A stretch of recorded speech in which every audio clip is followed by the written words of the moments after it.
All right, so we got the poll question. Who would benefit the most from winning a title, Seton? Is that how we want to phrase this? Yeah, we could do that. Okay, so which player? Well, we got a bunch here we could look at. You could say Steph Curry. All right. You could say LeBron. Yeah. James Harden is a good one. Ooh.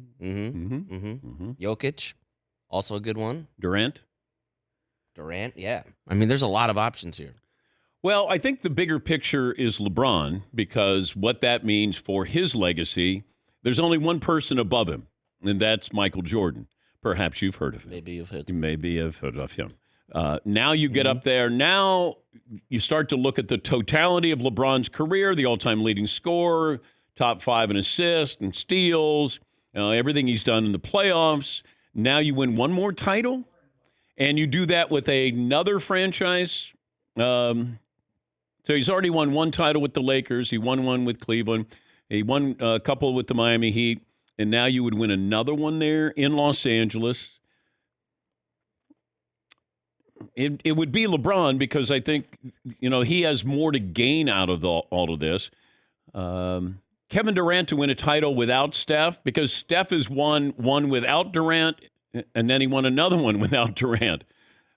Kevin could certainly use that, although he might not get as much credit because it feels like it's Devin Booker's team. Let's see. James Harden, that would be fascinating.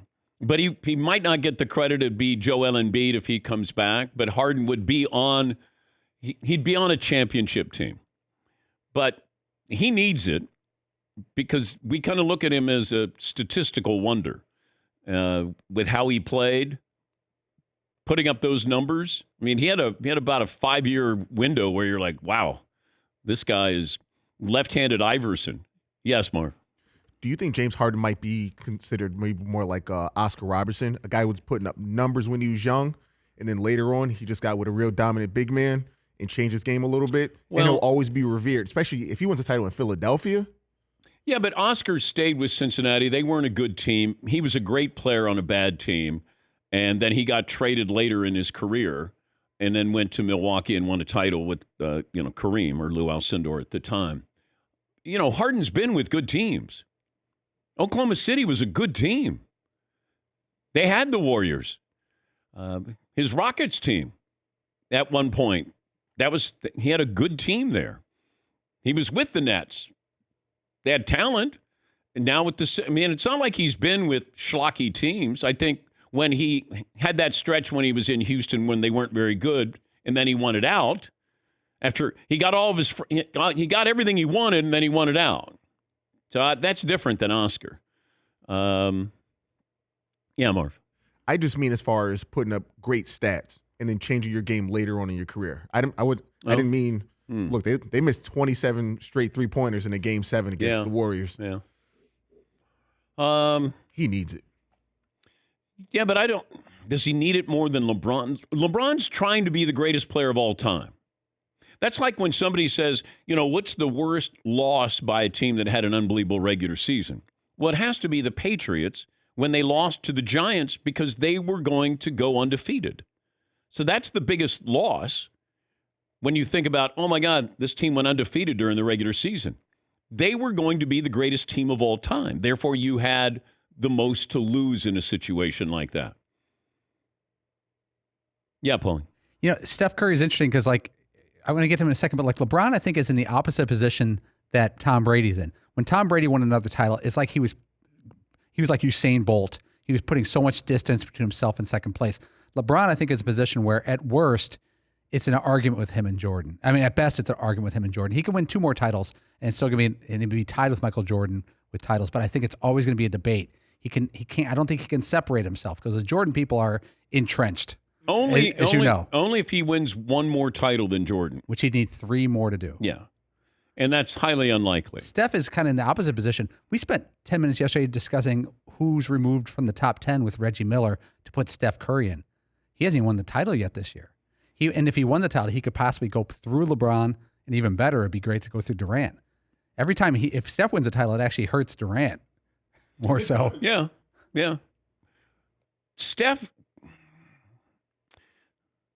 not going to, get into that top 5. If he won 2 more titles, then maybe you could make that argument with what he's done for the game.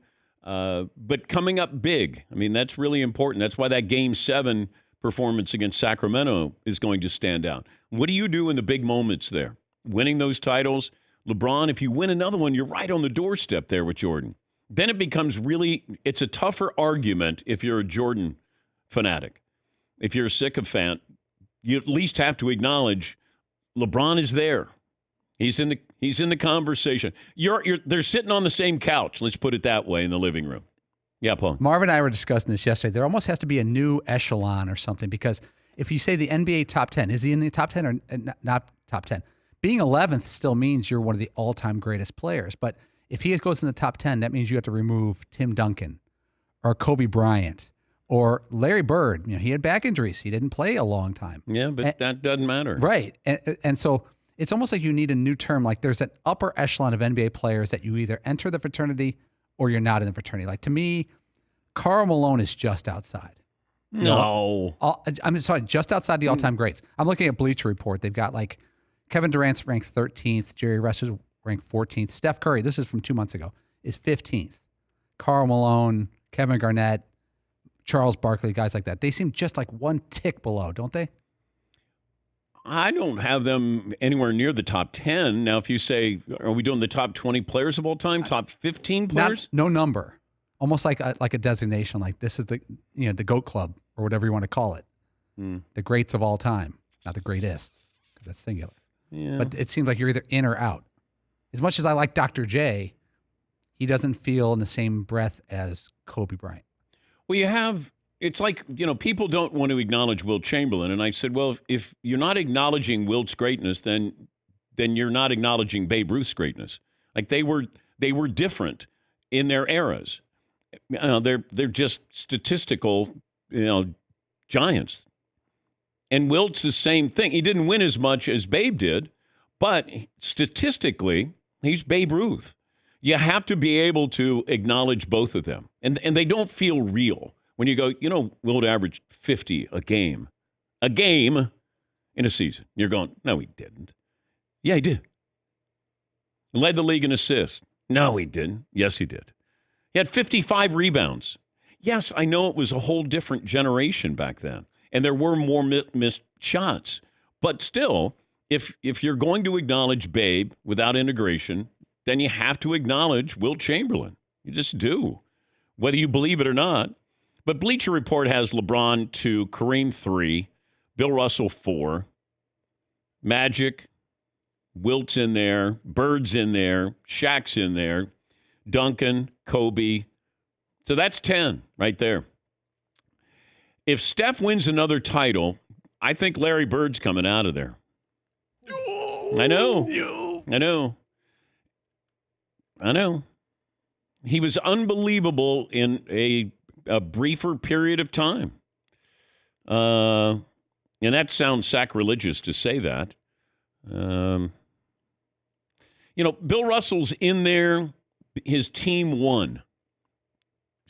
Statistically, I mean, he wasn't a good offensive player at all. But he won. And it's hard to categorize that. Kareem had always felt like, well, he wasn't as good as he should have been. The big guy, Shaq, wasn't as good as he's supposed to be. The big guy always gets that knock. But I would think if LeBron won another title and he was leading the team to the title, not playing a Pippen role to Jordan as he would with Anthony Davis, then he's right there. Who does Steph take out? I mean, it's tough. It's tough. Because you got Akeem, 11. You got Oscar. Kevin Durant. Jerry West is there. Then Steph Curry is 15. Yeah, Paulie. Tim Duncan, no offense, was he? But is that no offense or no offense? No offense. Well, he averaged 19 and 11 for his career. And I know he's not a stat guy. He never led the league in any statistical category. Rebounds. He's a beneficiary of all the winning, and he was the anchor of all the winning. I don't think he's a better basketball player than Charles Barkley. Basketball player. His resume is way, way, way better. But like Barkley led the league in rebounds a couple of times. I think Barkley averaged 28 one year. Yeah, Tim Duncan's best year was 25, and 25 and 13. That's fantastic. Yeah. For 3 blocks, it's fantastic. But like, I think Tim Duncan is pushed up on the list. He's got titles. Yes, That's it. but if you're saying individual players, Yeah, but I don't know. Yeah. I don't know how we, the definition of, who's in the top 10 greatest talents of all time, because there are guys that you could put in that were far more talented than some of these guys. I mean, Dr. J was more talented than Larry Bird, but are you going to put Dr. J in there? No, because Dr. J, well, we get into these discussions and it's not winnable. And then I bang my head against the wall like, why did I do this? It's what this entire industry is based on, Dan. Yeah, I know. Why is Tim Duncan not a good player just because he was boring? Oh, no, he's a great player. I know he's a great player, but he's like, yeah, but the other people were better, right? Like, well, because he played on a team that had a Hall of Fame point guard, Hall of Fame two guard who didn't even start, and then you had a Hall of Famer in David Robinson, and you got a Hall of Fame coach. Right? Feels like that's what happens when you're on the Celtics. Like, you were on the team and you won titles and you put up some really good numbers there. Your favorite Tim Duncan moment is what, Seton? Okay. That hurts him, where you're going, oh, remember when? Remember the Knicks when he beat the Knicks in the finals? I don't know. Marv? When he wore sandals with jeans. But anywho, every day. it's my favorite.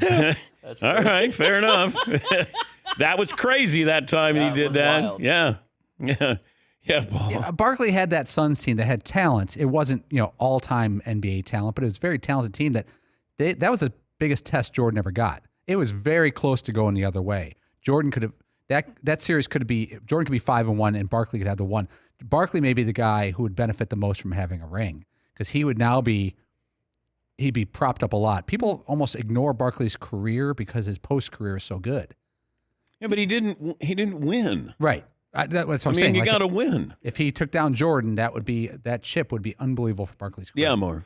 I'm going to defend Tim Duncan. I know he's pretty boring, but look, as soon as he got to the Spurs, season 2, championship. I know they beat the AC Knicks lockout year, but then he kept winning. Look, imagine if Tim Duncan wasn't there, how many more titles would the Shaq and Kobe Lakers have? Like, he was fighting Kobe for those titles and vice versa. Yes, Todd. I believe if Duncan behaved more theatrically on the court, dressed more wacky, was a better soundbite, I think we would look at him a lot differently. Well, we still don't know him. After all these years, we really don't know him. He doesn't do anything as far as, he's not engaging. He doesn't do, any media. What's he been, an assistant coach? But that's who he is. I was there with him his rookie year and went down there for a weekend and spent time with him. And he was one of the most humble, big-time guys you'll ever be around. And I remember him carrying everybody's bags. I'm like, wait, you're carrying everybody's bags? He goes, yeah, I'm supposed to. And it was just, that's who he was. Never, he loved talking about knives and tattoos. Weird. Yeah, that'd be it. And he was fascinated on who was going to be the top, 50 athletes that we did, the Sports Century, top 50 athletes of all time. And I said to him, I'll tell you who's number 1 if you win the NBA title. He won the title, came into where we were with SportsCenter. First thing he did, because it was going to be post-game interview, he walked in, he goes, who's number 1? And I said, you guys are. And he goes, no, who's number 1 on the list? And I said, Michael Jordan. He goes, really? I said, yeah. First thing he said, who's number 1 on the list? You guys are. No, the Sports Century list. Michael Jordan.